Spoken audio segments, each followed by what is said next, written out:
Hello, everybody.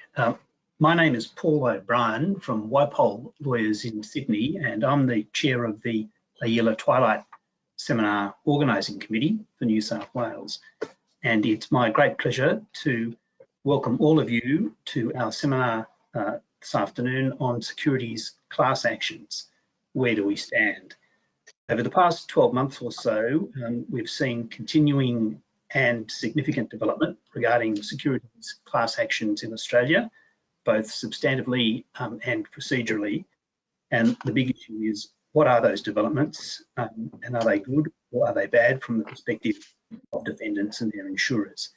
And that's what we're to talk about in this seminar. Before I introduce the speakers, there are a few matters that I need to attend to. The first is I've been asked to deliver an acknowledgement of country.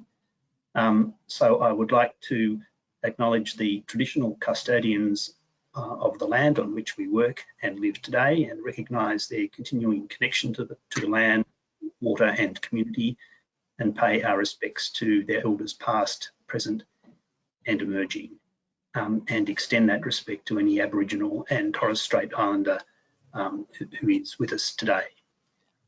So that's the first important matter. Second important matter is I would like to acknowledge and thank the sponsors of the AILA Twilight seminar, and they've been our very long-term sponsors, Minter Ellison.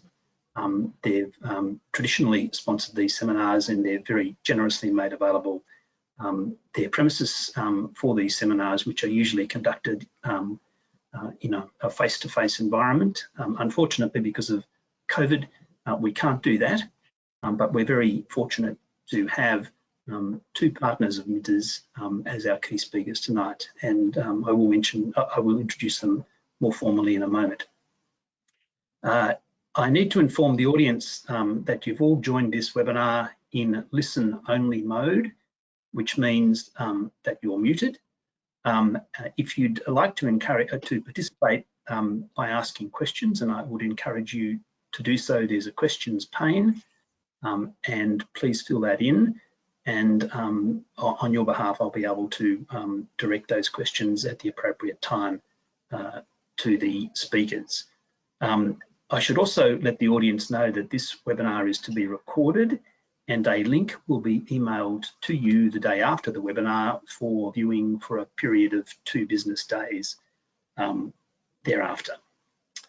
And I think that ends the formal and administrative matters. So now I'd like to introduce the 2 speakers. And the first is Beverley Newbold, a partner of Minter Ellison in Sydney.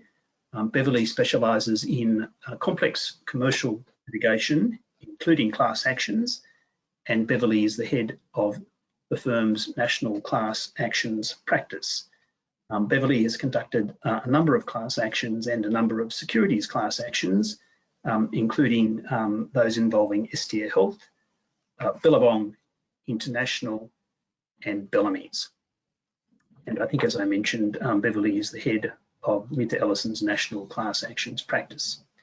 And the second speaker, and Beverley and the second speaker, David Taylor, will be presenting in tandem.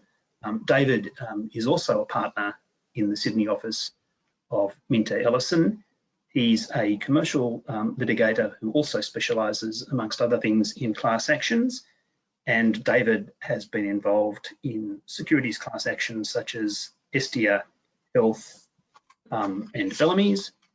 And he's also been involved in the Crown Resorts shareholder class action and in other matters involving Oz Minerals, Centro, Multiplex and Telstra.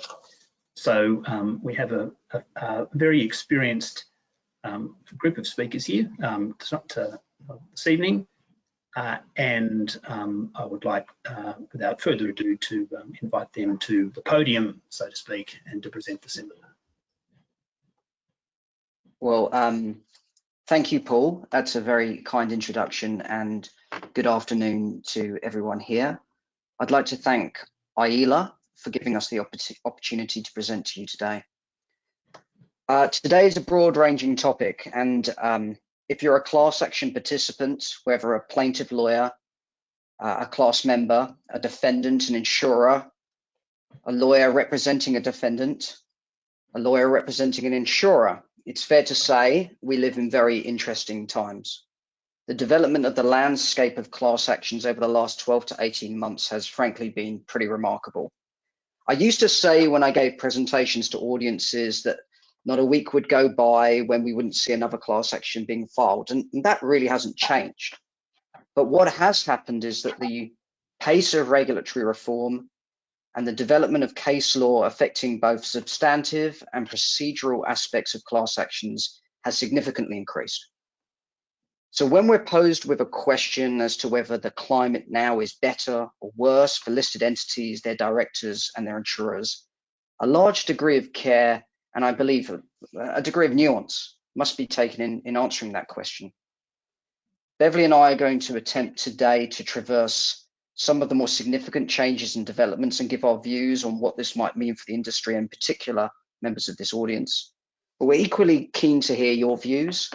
As many of you we know are regularly involved in the defence of or the management of and the settling of these very, very big and complex matters. And Paul will be fielding the questions that you send through, and we hope we can engage with you on those. Talking about statistics, just to set the stage, we wouldn't necessarily suggest there's been a slowdown of the world we're living in, but possibly a refocus, however.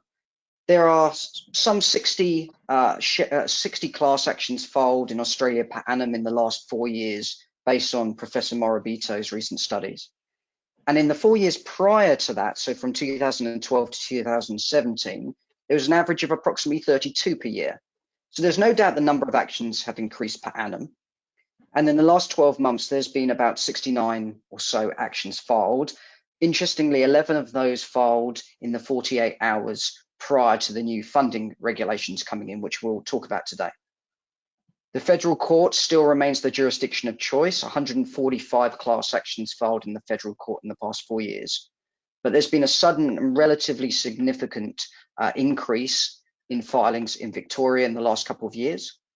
And some of that might be driven, we would suggest, by the introduction of contingency fees in the Victorian Supreme Court. Again, a matter we'll cover shortly. The types of claims are diversifying as well. It appears to us that consumer claims are on the rise and proportionately are on the rise at the expense of shareholder class actions, which has always been the most traditional type of class action in Australia. In the past 2 years, we've seen the number of shareholder class actions diminish in terms of overall volume when compared against the balance of the class actions that are filed. Funded class actions still remain the significant proportion of actions. About 60% of class actions in the last 4 years were funded.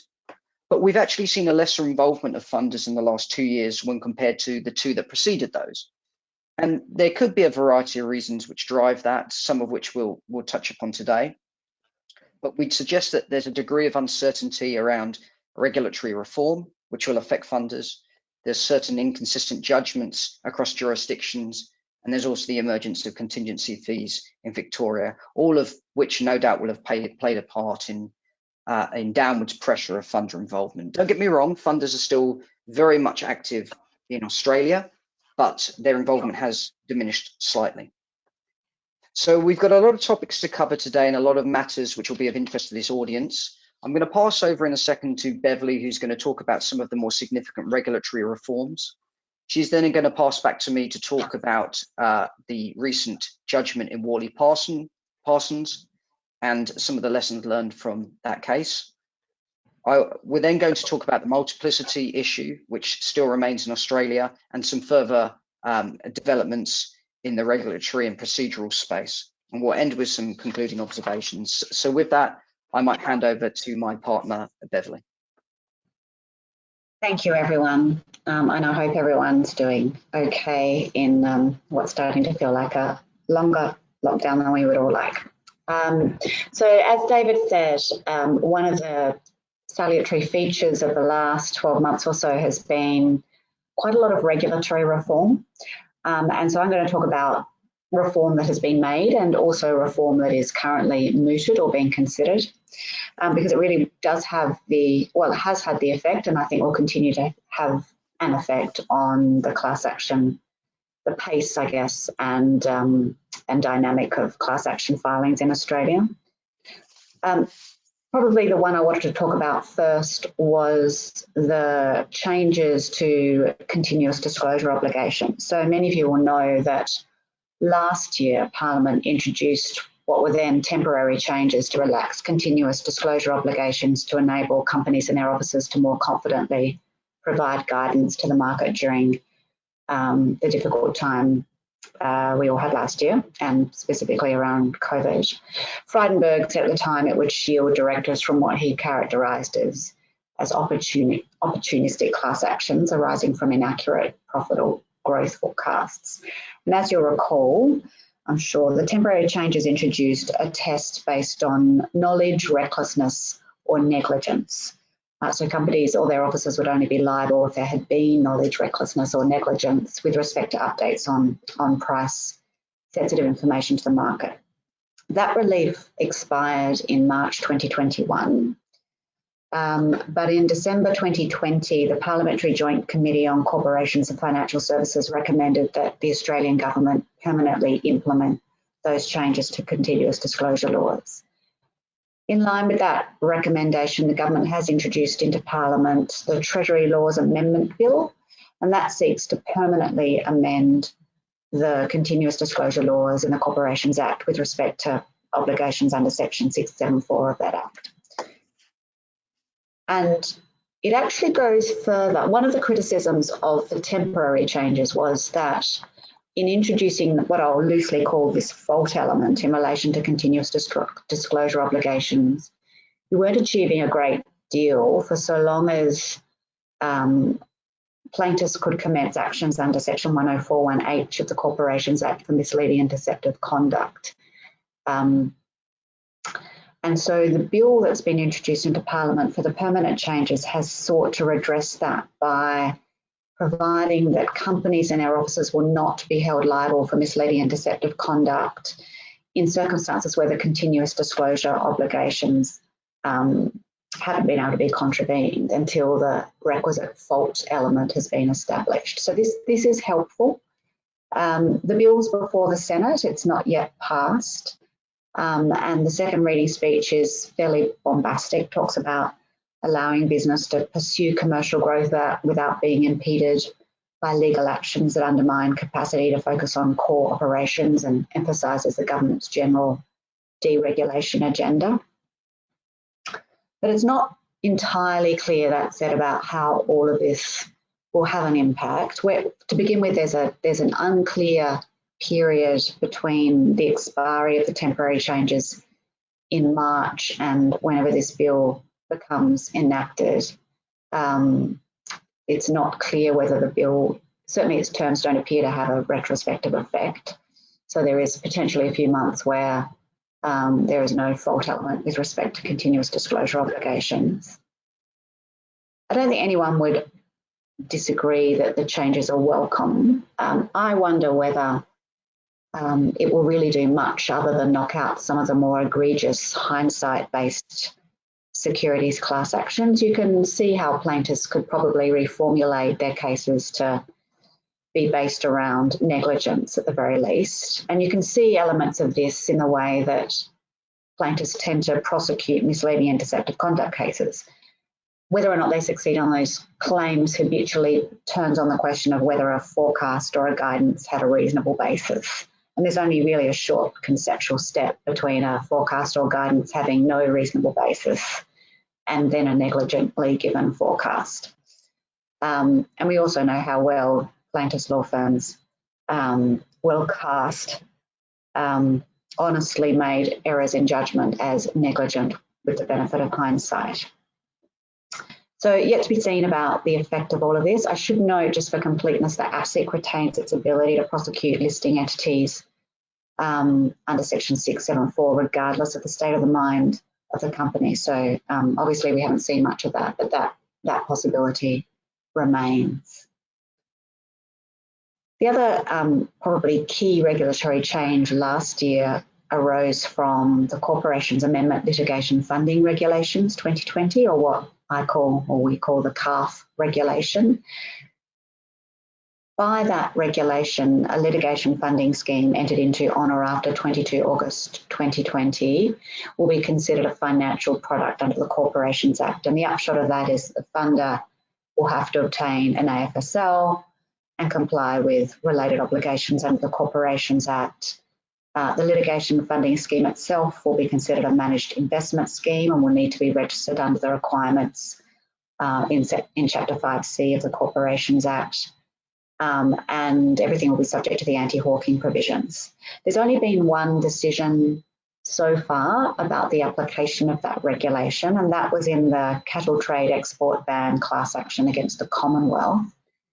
That case, or that controversy, arose following there having been a decision on liability in favour of the plaintiff cattle exporters. And the issue that arose was whether adding additional group members to an already established litigation funding scheme after 22 August 2020, that being the date when the CARF regulation came into effect, amounted into entry by the litigation funder or group members into a new litigation funding scheme and therefore required the funder to comply with the CARF regulation. Justice Reris was satisfied that the funding scheme was exempt from the CARF regulations as it was originally established in October 2014 when the funder had originally agreed to fund the lead applicant in the proceeding. And there were various other criteria in the regulation that were satisfied as well.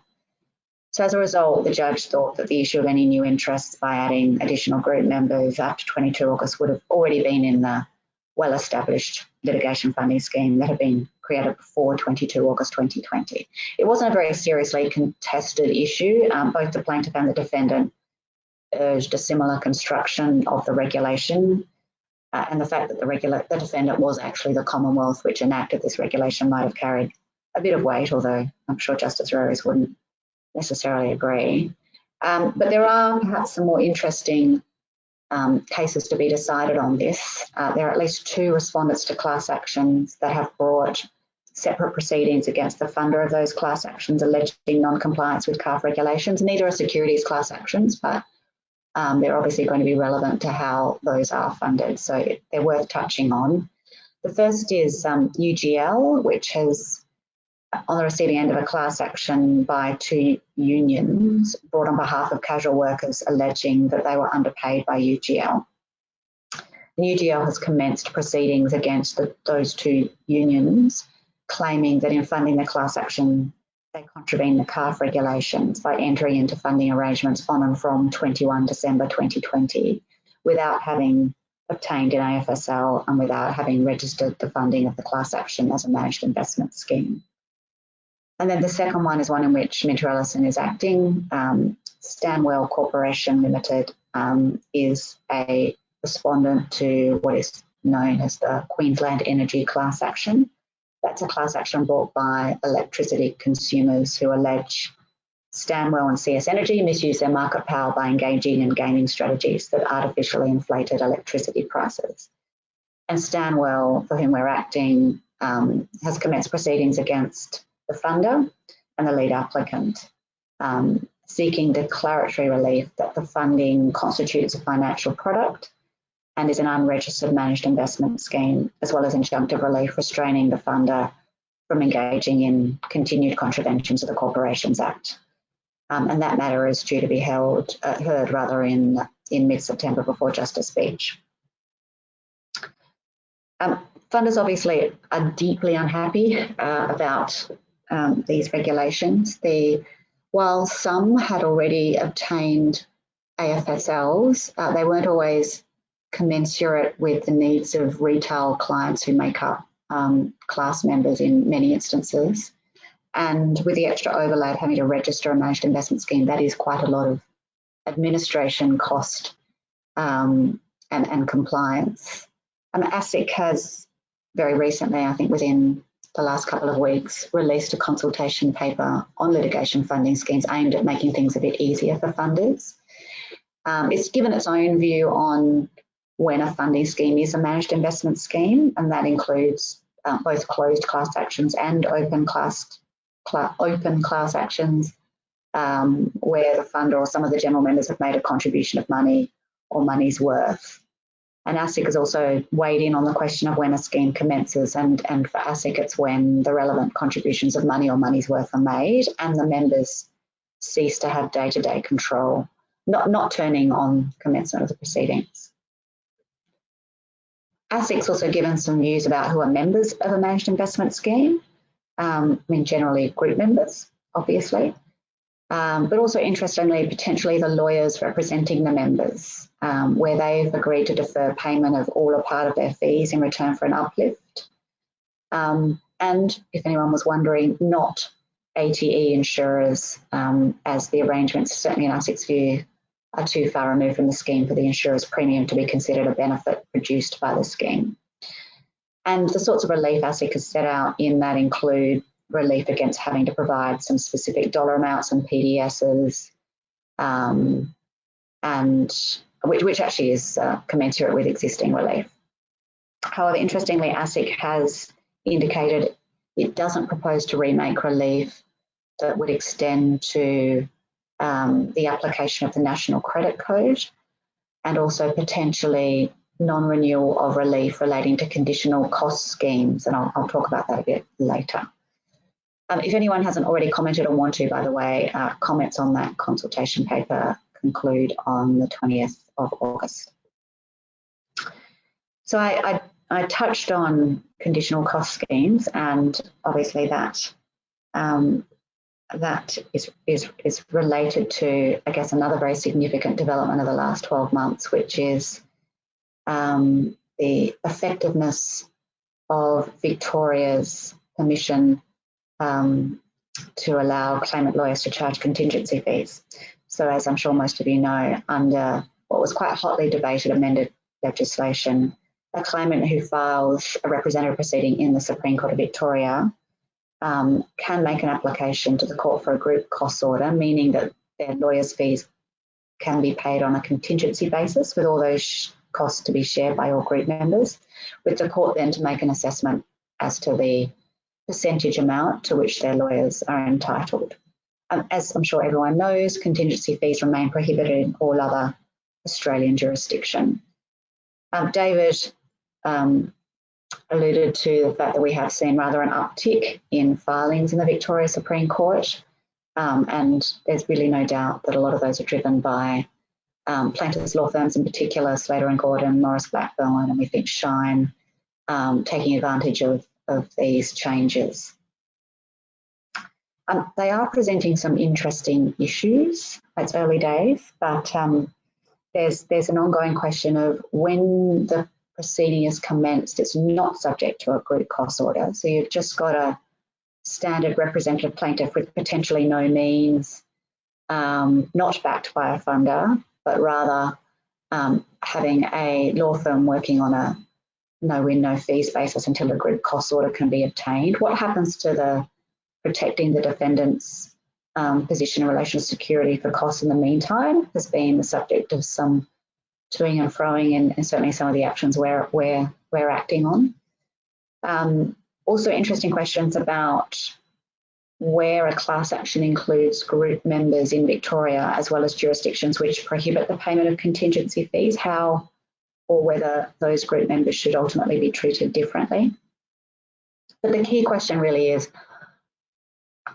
what criteria should the court take into account when making the group cost order and potentially approving a percentage return to the lawyers?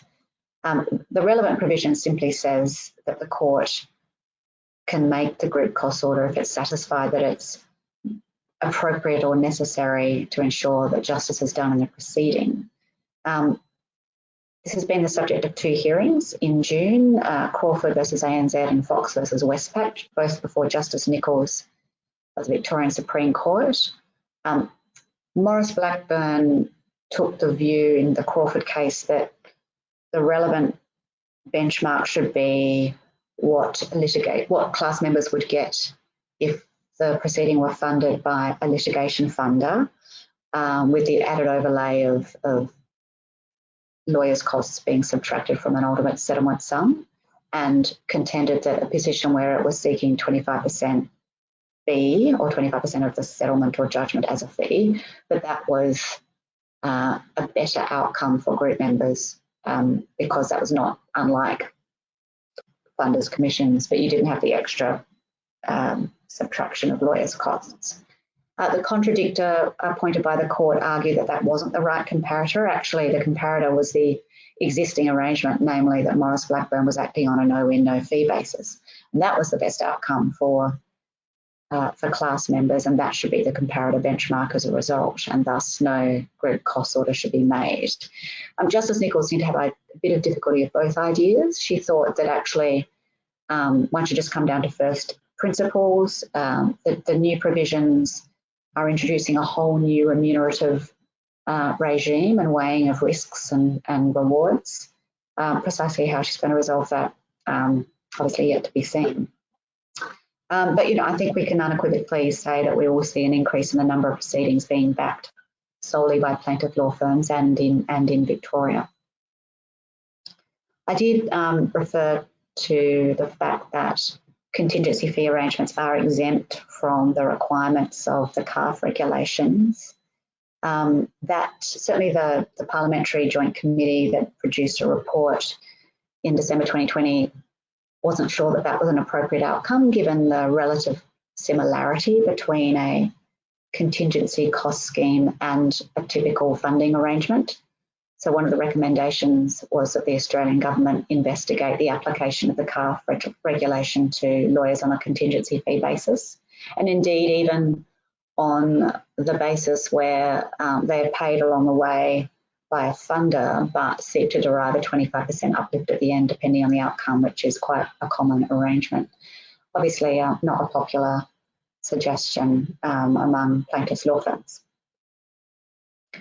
It's worth touching on a few other recommendations of that Parliamentary Joint Committee. The inquiry was originally referred because of concerns such as significant growth in shareholder class actions, competing class actions, perceived excessive profits by funders, scant regulatory oversight, inconsistencies between federal and state court class action regimes. And the reports, I mean, I wouldn't suggest reading the whole 454 pages, but certainly the opening summaries in some quite strong terms. I'll cite them. Most Australians, the report said, would be rightly horrified to learn that for some participants in our justice system, return on investment and profit from risk-taking has become their primary motivation. Australia's highly unique and favourably regulated litigation funding market has become a global hotspot for international investors, including many based in tax havens and with dubious corporate histories, to generate investment returns unheard of in any other jurisdiction, in some cases of more than 500%. Wronged class members are getting a raw deal. Bigger and bigger cuts are awarded to generously paid lawyers and funders. The litigation funding industry requires much higher degrees of transparency to assure Australians that the legal system their taxes fund is not being hijacked for profit. So strident terms and some really interesting recommendations which, if implemented, do have the potential to quite change the shareholder class action landscape. Possibly one of the more interesting ones is the suggestion of a statutory minimum return of 70% of gross proceeds to class members arising from any settlement. That actually arose in the context of a disallowance motion brought to disallow the CARF regulations in December 2020.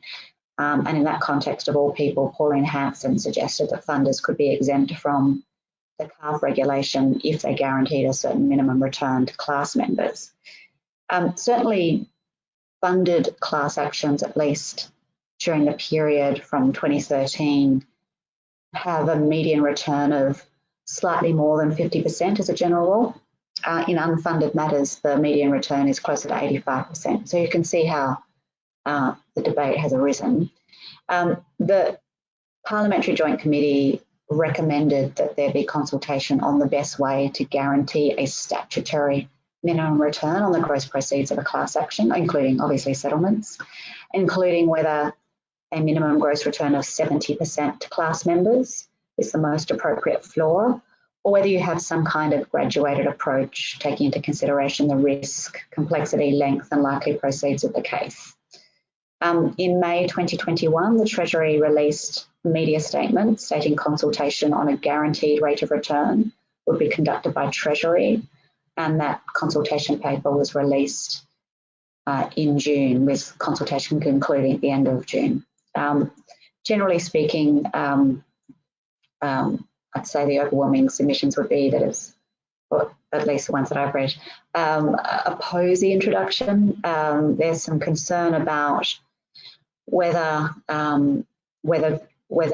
a statutory flaw is really a bit too much, I guess, of a blunt tool, and that the court, looking at, for example, settlement outcomes, is really best placed to determine a percentage return that is in the best interests of group members, with the benefit of an opinion from the plaintiff's counsel and knowledge of all the facts of the case.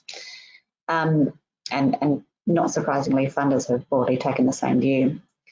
Certainly my personal view is that I am concerned that ultimately it might just lead to defendants having to pay more, so that a smaller percentage available to funders and lawyers means they'll seek to extract a large overall sum. That possibly speaks to my client base. But I generally think courts indeed are best to judge settlements by reference to the specifics of the particular case. Yeah, I'd agree with that, Beverley. I think the problem with not providing adequate discretion for judges is you will get instances where cases need to settle for relatively low amounts and are sensibly settled at those levels. And those type of percentages create issues where you have plaintiff legal fees that need to be dealt with, usually quite appropriately. And that 70% threshold will create some real problems in those instances. Yeah, I agree. Just touching on some of the other recommendations. There was some consideration of a certification process. Some of you will be familiar with how that process works in the US and Canada. Generally speaking, submissions and the conclusions of the committee, for that matter, decided against it. Have, however, asked the government to investigate legislative change which promotes procedural proportionality, with potential costs and drawbacks balanced against potential benefits for parties to litigation. I don't know precisely what that means, but we may well find out. Express power to order class closure orders, and David will be talking a bit about them shortly.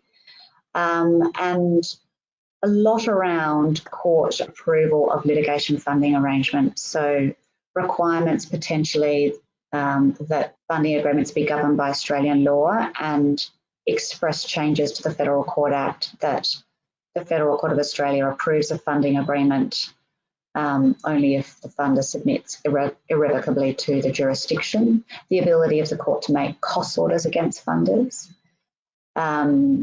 statutory presumptions in the Federal Court Acts around security for costs if the matter is funded, quite a lot around contradictors.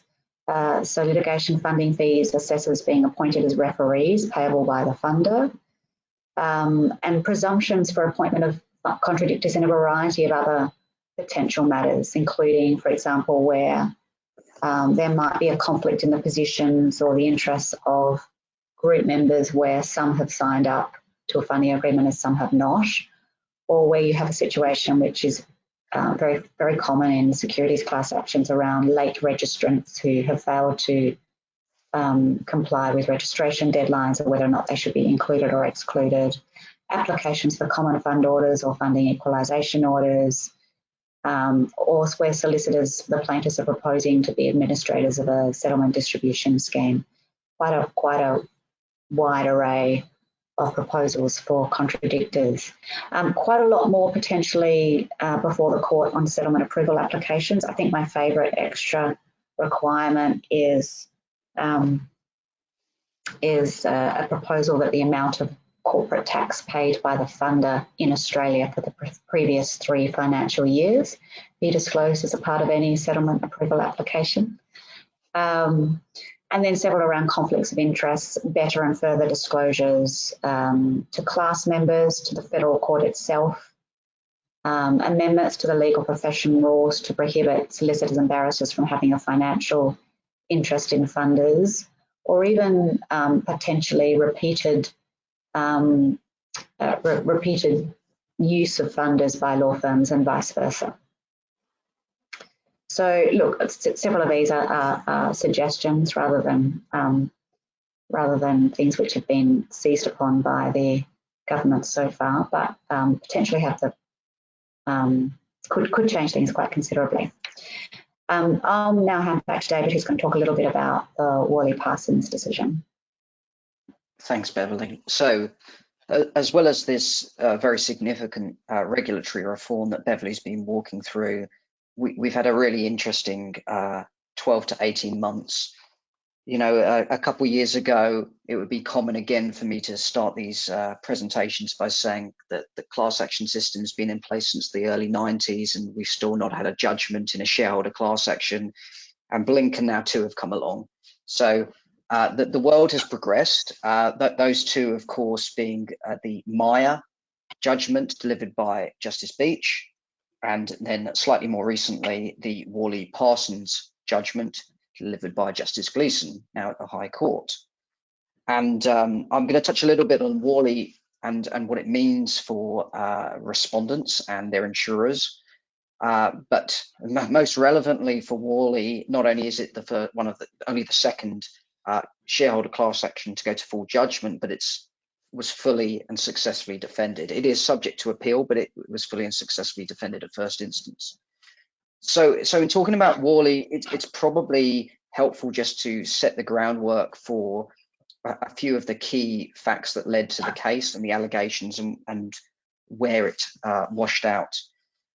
Worley-Parsons was an earnings guidance case, as many of these shareholder class actions are. There are really three main facts. They are as follows. In August 2013, Worley represented to the market an anticipated NPAT for the FY14 year of 322 million. FY14, 322 million. And there was some commentary about the solid foundation for that forecast. In October of 2013, they reaffirmed that guidance. But then by the 20th of November, they downgraded their guidance to, as you'll recall, 322 million. They downgraded it to a range, 260 million to 300 million. Following that announcement, the share price in Worley-Parsons dropped 26%. And in October 2015, a lead applicant by the name of Larry Crowley commenced a class action against Worley on behalf of shareholders who purchased securities in that window I just discussed, the August to November 2013 window. And the case was based around a handful of allegations, but primarily that the budget that was underpinning the guidance lacked reasonable grounds, which was approved by the board. Secondly, that after it had been approved, Worley lacked reasonable grounds in maintaining that guidance in the period from August to October, or September to October. And thirdly, that Worley was aware of market's consensus expectations being above its guidance and ought to have gone to the market and corrected that matter. So three are different but interlinked allegations. Of key importance for the applicants was the reliance on a memorandum from the Chief Financial Officer after the alleged corrective disclosure, criticising Worley's budgeting process, talking about blue sky targets, talking about a culture of hoping results would materialise. And that was the foundation for much of the applicant's case. It's safe to say the judge didn't agree with the allegations. She found that the budget might have been, with hindsight, optimistic, but that did not mean that the budget and then the forecast upon which was based on the budget was unreasonable at its outset. What was really important for Worley in this case was being able to show evidence that management and the board went through a really rigorous budget process. They took in information from all across their business. There was challenge from the business as to the budget and whether it could be met. and there were stretch targets. But the very fact of those challenges and those stretch targets did not make the budget itself unachievable and unreasonable. Her Honour further held that just because of the fact that the budget was revised 3 months later in November did not mean it lacked a reasonable basis at the time it was formulated and approved. And she also said, you know, the post-event memorandum from the CFO, which provided a hindsight critique, again, did not mean the budget was wrong from the start. In fact, we'll come on to this, but there was a big discussion about the importance of those kind of reflections after revisions materialise. Her Honour also considered the misleading and deceptive conduct aspect of the case, that is the reasonableness of the representation as to a future matter, the future matter being the earning forecast. Her Honour considered that guidance had to be assessed by asking whether its board and its CEO had reasonable grounds for debate based on their knowledge and state of mind at the time. She considered the state of mind both individually and collectively, and on all occasions found that there were reasonable grounds for the guidance. And once that had happened, the onus of proof shifted over to Crowley to demonstrate that there were in fact no reasonable grounds, and they weren't able to do that. Finally, in respect to the consensus arguments, Her Honour did not necessarily think that there actually was a true consensus from the market. There were lots of different numbers being bandied about by the analysts. But even then, Her Honour found that regardless, there was no point in time where it was clear, or would have been clear to Worley, that they would fall materially short of whatever consensus might be. So a real victory for Worley Parsons, subject to appeal, I should note again. And we think from this, there's some key lessons, and there's probably many, but I wanted to pick out 6 today, some of which I've already touched on in that summary. The first lesson is that a company having aggressive budgets and aggressive targets and forecasts are not necessarily unreasonable. That's not something to be shied away from. The fact of those targets being aggressive does not mean that representations made to the market by way of forecasts lack a reasonable basis. The court considered, as I mentioned, the adequacy of the budget and the inputs that went into the budget. The fact that the budget was revised 3 months down the line did not mean that it was obviously unreasonable at its outset. That kind of assumption was really tested and rejected by Her Honour. So lesson number 1 is aggressive budgets not necessarily bad, as long as companies can demonstrate that they had budgets and forecasts that were comprehensive, that were undertaken through a rigorous process, detailed, preferably in written form, with lots of good documentation. So that was lesson 1. Lesson 2, and it's interlinked really to lesson 1, is that errors discovered in hindsight don't necessarily undermine the reasonable basis of the future targets when they're made. There was a lot said about this post-event review by the CFO, but the court, and whilst the court accepted those observations were candid and were a genuine description of what went wrong, that didn't mean that the budget at the time was which underpinned the forecast was unreasonable and lacked a reasonable basis. And Her Honour was keen to note, and we should be keen to note, that companies shouldn't be afraid to conduct post-event analyses when things don't go right. In fact, that should be encouraged. That's part of doing business. Just identifying errors in hindsight is not sufficient to establish liability. The third lesson is that businesses operate on cycles, quarterly and annual cycles, and it needs to be recognized that there will be cycles in a company's year where they're not performing as well as they would have hoped, and they might have poor results for a particular quarter. That doesn't necessarily mean that, crikey, we've got to rush to the market straight away and say we don't believe we're going to meet our guidance. It doesn't necessarily follow. And the court did recognize that companies have the capacity to turn things around. They have a number of levers that they can pull on. They have cost-cutting exercises, and more importantly, there's variability in earnings over the course of the year. I certainly know from experience in my shareholder class actions where earnings guidance has been attacked, that a number of the companies I've represented have pointed to the fact that their earnings are not smooth across the year, and there will be points in the year, for example, Christmas time, where retail companies are expecting there to be a great uplift in their earnings, and other points in the year where it may be quieter. So it's not sufficient just simply to point to a month or a quarter and say, well, that was bad, and you should have known, therefore, that there was no way you're going to meet your guidance. It's not that simple, and most corporations, listed corporations, don't operate in that manner. The fourth lesson, and I've touched on this, was on the onus of proof or standard of proof. So Her Honour held that the reasonableness of Worley's guidance had to be assessed by asking whether its board and its CEO had reasonable grounds for the guidance based on their knowledge or state of mind at the time the guidance was given. And she assessed that by considering the state of mind both individually and collectively. And she found, as I said, that there was credible evidence that the board and CEO had those reasonable grounds. And once she had done that, the onus of proof really shifted back to the applicant to prove the unreasonableness of the budget, and they failed to do that. They failed to satisfy that onus. So a company that can demonstrate its reasonable grounds through rigorous budgetary processes, good paperwork, good board making decisions that are well documented, creates a real problem for plaintiffs and applicants trying to prosecute these cases. The fifth lesson was to do with this 5% variance in guidance. And there was a whole discussion as to, well, at what point is a company required to actually correct something in the market? And there's been a bit of movement on this through Meyer and Worley Parsons.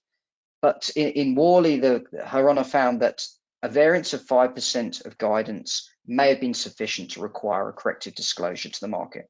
Now, that's a continuation of a similar position adopted by Justice Beach in the Meyer class action, who also found that a 5% variance would have been appropriate in that instance. And that's despite ASX Guidance Note 8 stating at the time a 5 to 10% range.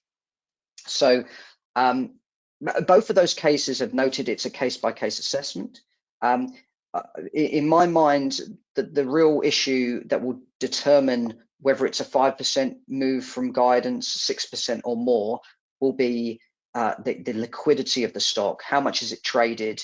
And that liquidity may determine when a company needs to go to market and when it needs to talk to movements away from what might be the consensus or what might have been guidance given previously. And the final lesson, lesson 6, is about market guidance. And I mentioned there was a discussion about market consensus. Companies need to consider actually if there is consensus in the market, or if there are views that are just entirely divergent across the analysts and the commentary that's out there in the market. In Worley, Her Honour found that there were whilst there was a reasonable a grouping of analysts who gave commentary on the forecasting and guidance by Worley, there wasn't really a market consensus. And so it was very hard to say that Worley was off from the market consensus point by a significantly material position at any point in time.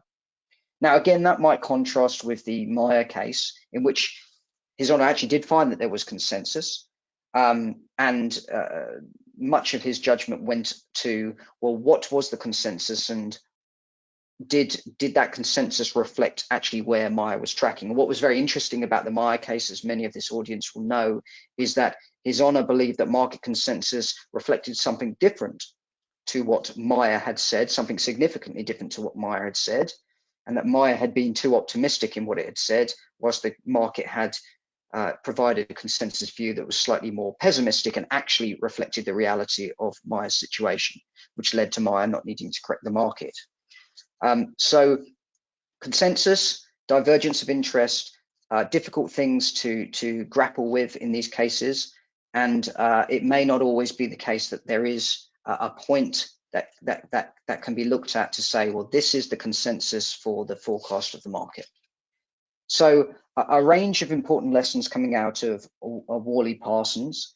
On the whole, and we'll come back to this, I think we can conclude it's provided a great degree of clarity for a number of companies that would be targeted in shareholder class actions. It's probably provided a bit of security for those companies that have undergone a robust and diligent process in working out their budgets and their forecasting, and then have, through no fault of their own, missed their targets and have had to report a miss and report a revision.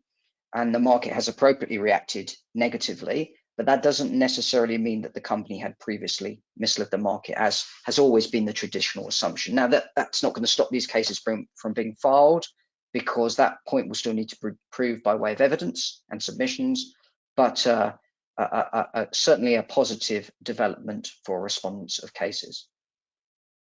Now, I think I'll hand back to Beverley. She's going to grapple with the complex and difficult issue of multiplicity. Beverley, over to you. Thanks, David. So look, I won't spend better on this because it's a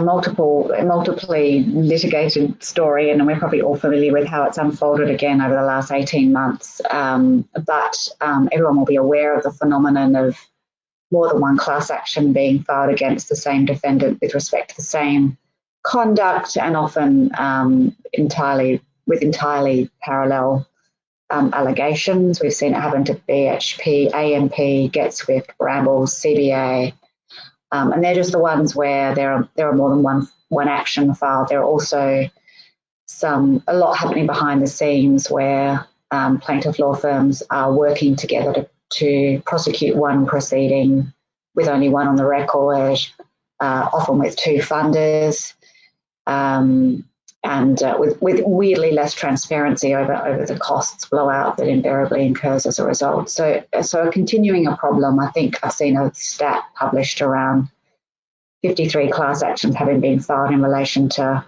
21 legal matters over a period of 5 years. And they take a long time to be resolved, up to 20 months. And obviously, Wigmans is an example of something which went all the way to the High Court. Has a negative impact on defendants, and it obviously chews up court resources. There is an argument that they're a good thing. They hone funders offering to deliver best outcomes for group members. Certainly in the full court judgment in GetSwift, I think it was Justice Murphy suggested that what had effectively been a tender had resulted in lower commission rates. And the courts have used a range of ways to try and deal with this, whether endorsing one open class but closing the other, and then having joint case management. That was used in the Bellamy's matter, and also I think as recently as last week in the Boral matter, staying all but one proceeding as per AMP, consolidating them with one firm managing, or some sort of joint cooperation agreement. That happened in Brambles. All consistent with a practice note which requires lawyers to notify associates when that happens, setting up protocols between state Supreme Courts and federal courts in accordance with those protocols, and then the court having a general power to determine how to proceed. Interestingly, the Parliamentary Joint Committee report has touched on this and suggested an express power on the part of the Federal Court in the Federal Court Act for the court to resolve these issues, including specific protocols between courts, and even a proposal which again I think arose from a suggestion of Justice Lee and GetSwift, whereby upon the filing of a class action, there'd immediately be a 90-day standstill during which anyone could file a competing class action with the merits of that class action not able to have any regard or include any consideration of any book building that had in that period. And then at the end of the 90-day period, what's colloquially known as a beauty parade. As you'll all be aware, only a few months ago, the High Court delivered judgment in Wigmans versus AMP and really endorsed the concept that there's no one-size-fits-all here. The multifactorial approach embraced by the trial judge, which considered things like funding terms, the size of the classes, the progress of the pleadings, was appropriately undertaken. High Court held that who was first to file is a relevant factor, although shouldn't be a primary determinant. Quite a strongly worded dissent, by the way, which is worth reading, from Chief Justice Kiefer and Justice Keane, which described the process endorsed by the majority as having an alien quality.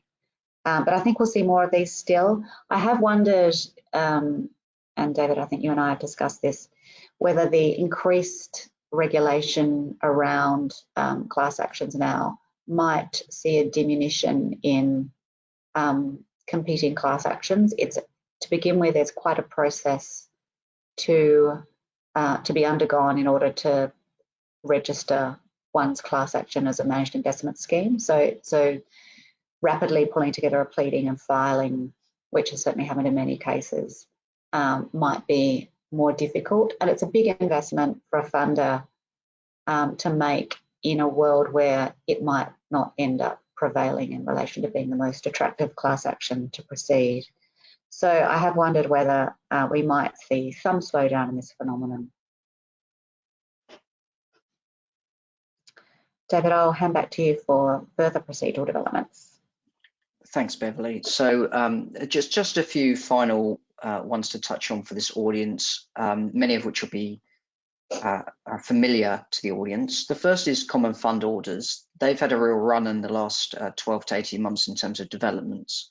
So, and look, I appreciate I'm speaking to a sophisticated audience, but if I may be indulged and explain, a common fund order is an order that allows or requires, I should say, a group member to pay a litigation funder a funding commission out of the proceeds of any settlement amount or judgment award, regardless of whether that group member has agreed or signed up to a funding agreement.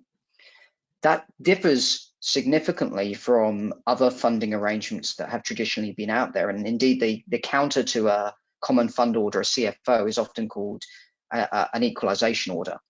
And an equalization order differs in a very significant respect, and it can be explained with a very simple example.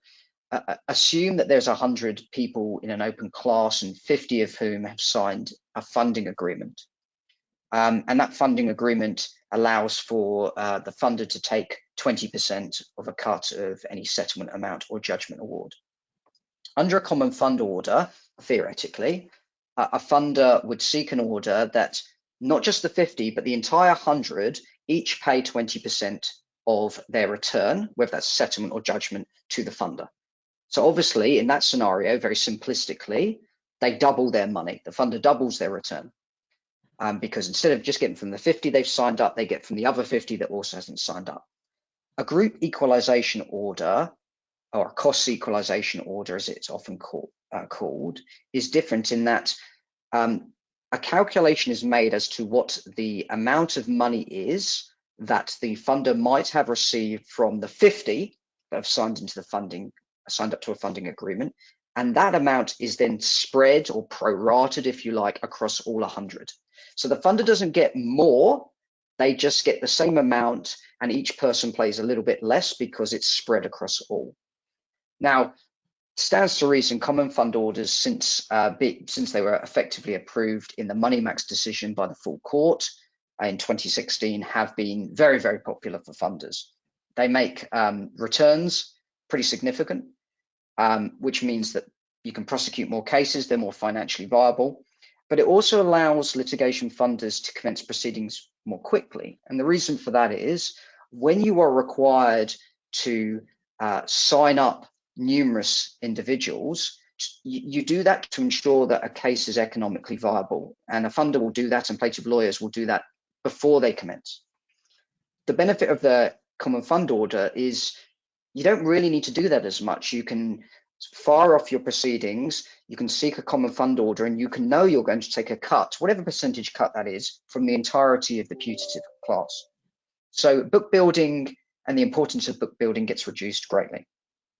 Now, that's been the de facto funding model of choice for the last few years until December last year, where the High Court in the joint decision of BMW and Brewster and Westpac and Lenthal, said, we're not sure whether the courts, or we don't think the courts under Section 33 ZF of the Federal Court Act, which, as a digression, is the, how should I term it, the general power to make any order that the court feels appropriate in a class action. We don't think that 33 ZF is broad enough to make an order of a CFO at an early stage in the proceedings. And that sort of stopped CFOs in their tracks. It was a very, very big development. But has it killed off CFOs? I'm not so sure, because the High Court only dealt with common fund orders looking at Section 33 ZF and the equivalent in the Civil Procedure Act. When a court is asked to consider the settlement of a case, they do it under a different provision of the Federal Court Act, Section 33V. And a number of judges, including Justice Beach, have commented that they may think that 33V gives them the ability to approve orders of that sort in a settlement context, so much later on down the line. And I should say that since the High Court's decision, there's actually been a great range of positions taken by different judges. So Justice Murphy made a CFO decision post the High Court in the stolen wages class action. Justice Foster declined to make a CFO in the Audi class action. Justice Mishinsky declined to make a CFO order in Vocus, but he didn't express a concluded view in respect of the use of Section 33V. Most recently and highly publicized, if anyone reads loyally, is the 7-Eleven class action. And there, 7-Eleven sought special leave for the High Court to hear about the ability for a court to make a common fund order at the settlement stage, and the High Court declined to hear that application. So the power of the courts to make a CFO at the conclusion of a class action, whether that's a settlement or a judgment, is pretty unclear. And as a result of that, we may see a shift away from funders prosecuting those types of orders. We may see them, as Beverley's alluded to in other circumstances, seeking greater returns overall from the signed up group members.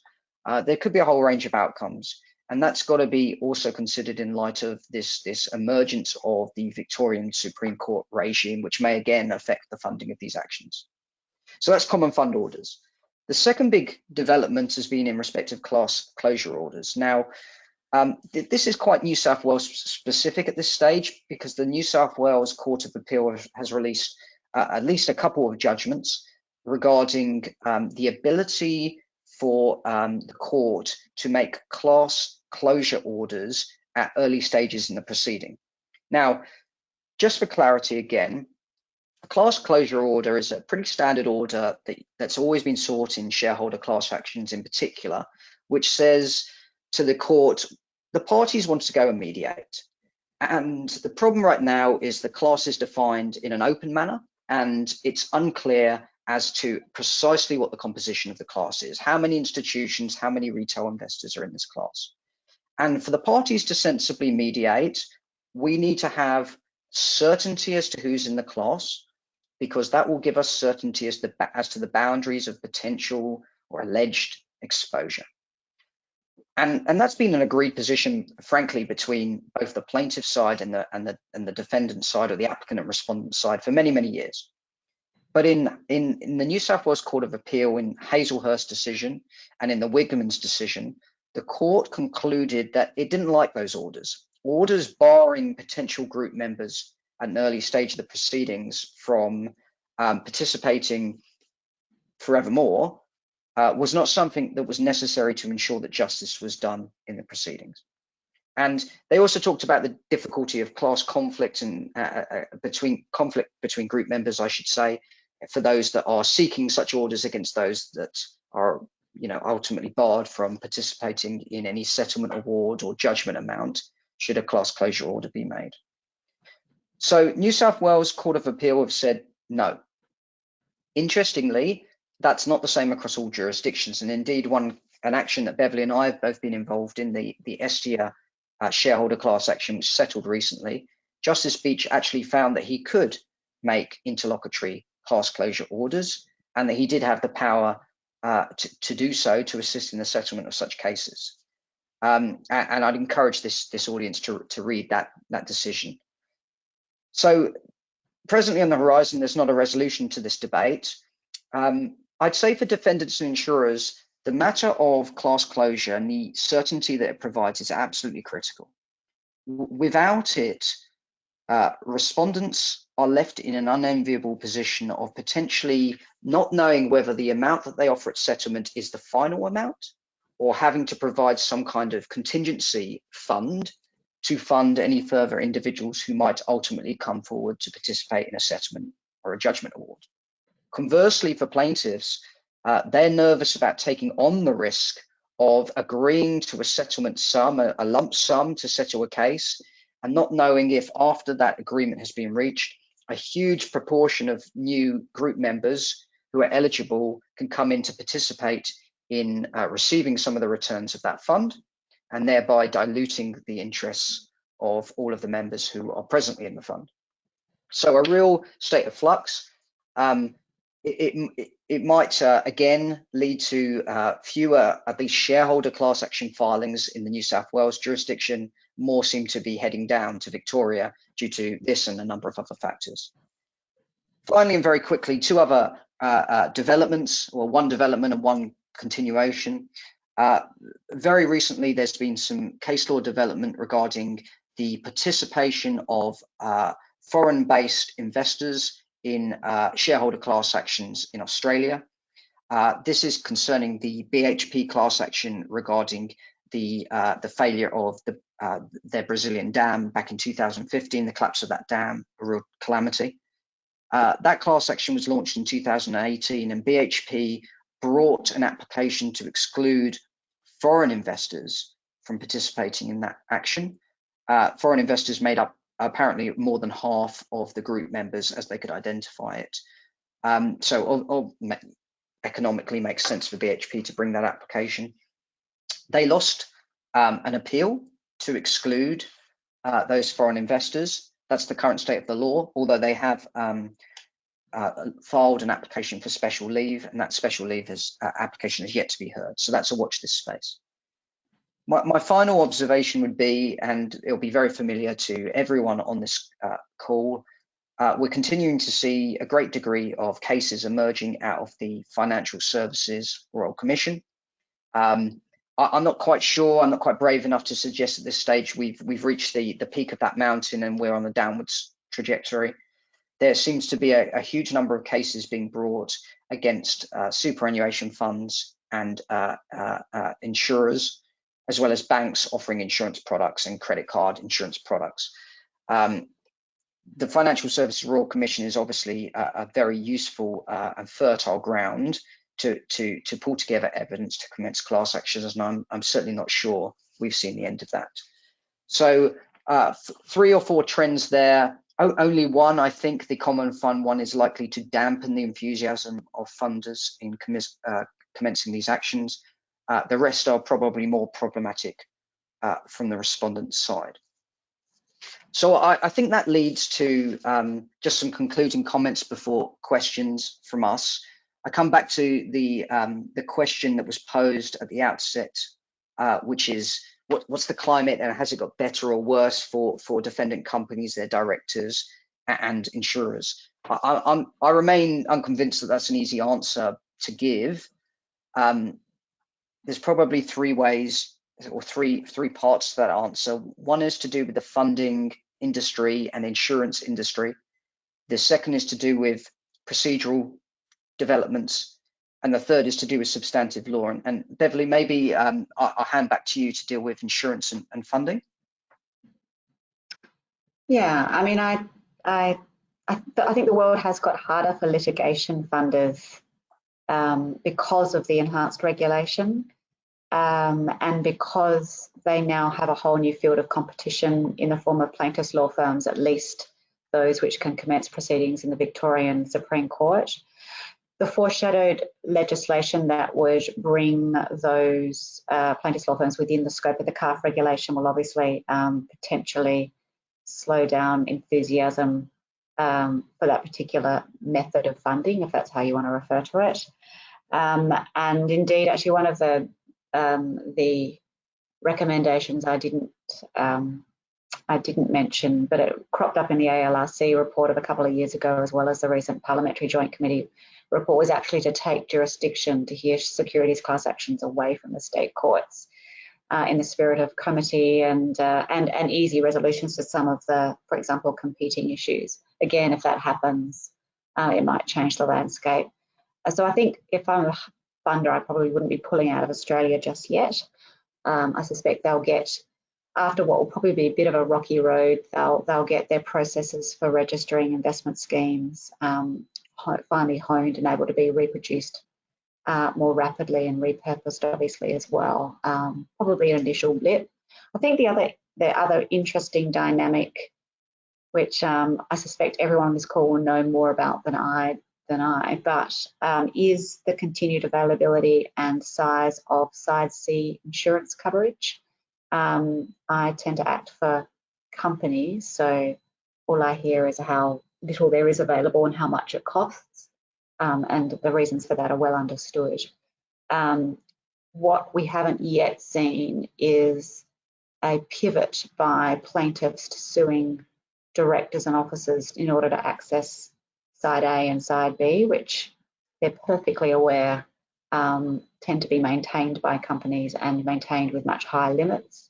That's obviously a fairly alarming prospect for companies, directors, officers and insurers. I'm aware that certainly I've heard threats by funders to have recourse to directors when companies have tried to cite low levels of Side C as a reason why they shouldn't pay over the odds in a mediation context. So I think that's potentially an alarming but wholly plausible development as well. Yeah, I think that's right. And from the procedural and substantive law space, I think it's a tricky one. Procedurally, there are some things that have been made life harder for funders, the CFO decision, but there's also issues that have become harder for respondents. And I think the class closure issue and the lack of clarity on multiplicity, or the continued lack of clarity on multiplicity, it is a real problem for respondents. And then in terms of substantive law, on the one hand, I think real uptick in terms of the ability to feel comfortable in certain defences that would be run in shareholder class action cases to do with earnings guidance. But that's also got to be balanced against the fact that we're now seeing a diversification, or a greater diversification, of the types of cases that are being filed, particularly those coming out of the Financial Services Royal Commission, which probably won't be able to rely on some of those same defences. So I think a tricky road ahead for all. I think for once it's probably some difficulties for the funders and plaintiffs going forward, and then some difficulties, as always, for defendants and their insurers. Now, I think that's all we had to present on today, but I'm very happy, Paul, to hand back to you. Thanks very much, David and Beverley. If I may say so on behalf of the audience, that was a very comprehensive presentation, and there are only a few questions. I think you've covered most things. One question, though, that I did have was in relation to the Worley Parsons case, and the reference in that case by Justice Gleeson to the application of the Briginshaw standard of proof. Are there any comments that you'd like to make on that particular finding of the judge? Sure. It was part of the discussion on misleading or deceptive conduct, and you'll recall, Paul, I mentioned about the desire of Her Honour to look at the knowledge and state of mind of the individual directors, the chair, CEO, and the board, and the board both separately and collectively. And she found that once respondent companies can refer to and produce cogent evidence showing that they had a reasonable basis for their guidance, applicants will face some difficulties in establishing unreasonableness. And more particularly, allegations that a publicly listed company did not have reasonable grounds for their earnings guidance was a pretty serious allegation, and it necessitated cogent evidence on behalf of the plaintiff to support such comments in accordance with the Briginshaw principle. Now, it didn't go much further than that, but it again goes to the point of onus of proof and how of some comfort, I think, to these companies that are being sued if they can produce that cogent evidence. And we talked about board materials and a rigorous process that is well documented, then it may for once shift things back to the applicant and say, you prove yourself, you prove it. It's not for us now, we've done our part. Thanks, David. It does seem to be an interesting and potentially important development in the law. There's another question. You've already discussed the problems in New South Wales, with the Wigmans and Takeda judgments from the Court of Appeal on class closing. Is there any advice you can give of a general nature to parties that are caught up in New South Wales securities class actions in the present environment, where there is this Court of Appeal decisions that prevent early class closing? Is there anything practically that you think that defendants or their insurers can do? Well, I might go first and then let Beverley answer. I referred when I was dealing with class closure to some the judgment by Justice Beach in Estia, and he looked and it's a good judgment to go to, because he looks to his way around some of the principles rejected by the New South Wales Court of Appeal. And he gives some guidance and commentary as to how you might want to set things up appropriately at an early stage in terms of notifications to group members and the appropriate language that should be used in those notifications that in his mind was sufficient to allow him to make a class closure order. The second thing is that this is a strategic problem for both sides. You can envisage a situation whereby parties will go into a mediation and the plaintiff is struggling to agree to a figure because they don't want to commit in circumstances where, as I mentioned earlier, there may be a lot of other group members that pile in, and that might dilute the overall return. At the same time, respondents don't want to provide extra money as a contingency, and neither do the insurers, who are often having to pay these amounts. And so I would look at it as this is an issue that both parties have to grapple with, and it's not easy for either. I've found from my experience the plaintiff law firms do understand why this is an issue for respondents and their insurers, and so it's something that the parties have to be creative in reaching a resolution about. And I've seen a number of different solutions. The most common one, sorry, not the most common, the one I've seen, which I was surprised was ordered, was in the Allco class action, where a separate contingency fund was established. So there was a settlement amount, and then a separate fund was established for individuals that wanted to come forward. And the reason why I was surprised that was made is, unsurprisingly, within 24 hours of that fund going live, it was oversubscribed. So I think the parties need to work together to reach a resolution. Beverley, I don't know if you had any other views on that. And I think the court needs to come to the party too. So for those sorts of solutions, the New South Wales Supreme Court needs to create an environment in which settlements can be accommodated. I mean, there was some withering language about in the Court of Appeal judgment about not being a settlement clearinghouse, but if the reality is it is in the public interest for courts not to be consumed by lengthy trials and class action proceedings if a resolution is able sensibly to be achieved. And we've seen some magnificent entrepreneurial, maybe that's not the right phrase, some creativity on the part of the federal court in helping the parties come to these solutions. And so I'd like to think that the Supreme Court has the capacity to, which has some very fine minds on it, has the capacity to accommodate the sorts of solutions along the lines of what David has suggested or others. I think it will. Thanks, Beverley. Maybe one final question. Beverley, you mentioned the alarming prospect of directors as defendants. So from my experience of that, it generally tends to happen at the moment only in situations of entity insolvency, Dick Smith, vocation, those sorts of claims. How realistic a threat do you think it is? And is there anything that might be done to prevent against that threat?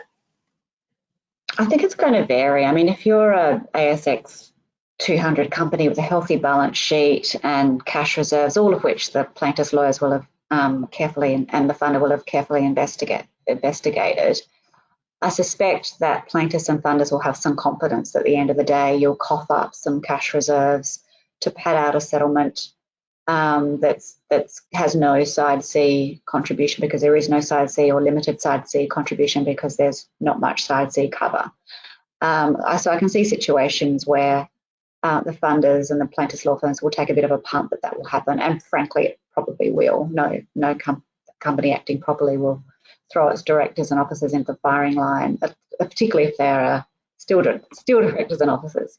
I think there could be some scope for it to get complicated where those reserves are not available. And again, I'd like to think the funders and plaintiffs would be sufficiently discouraged by the prospect of a number of law firms acting for separate directors and officers being both an annoying and an expensive foe, and frankly a drain on what resources there are available to settle the class action. But I suspect it will happen more in those contexts. Not sure what you can do other than certainly I have not flagging early if you are a defendant your lack of or limited side C cover is quite important.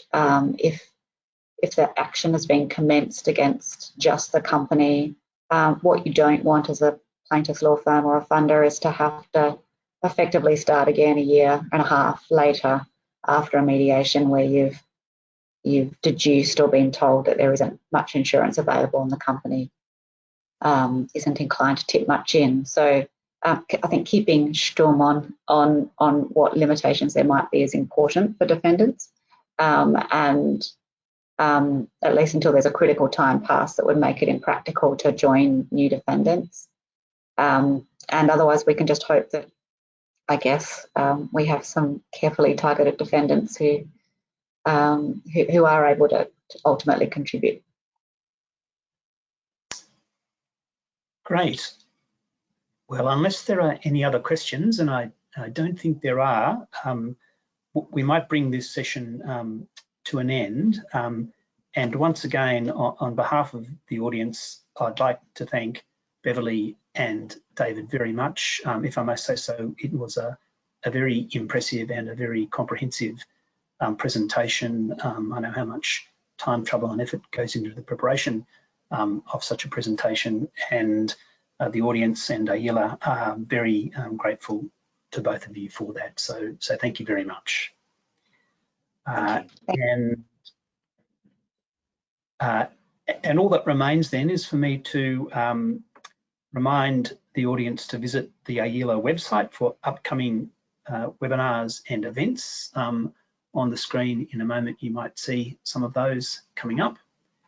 And otherwise, as I say, you're more than welcome to visit the Ayila website. And then finally, I'd just like to remind the audience that if you'd like to watch this presentation again, you've got 2 days. So that gives you something to do tomorrow and the day after. And after that, I'm afraid you'll just have to commit to memory. So once again, thank you to everybody for participating, and we wish you all a good evening, and everyone please stay safe in the present strange times of COVID. Thank you all. Thanks all. Bye. Thank you.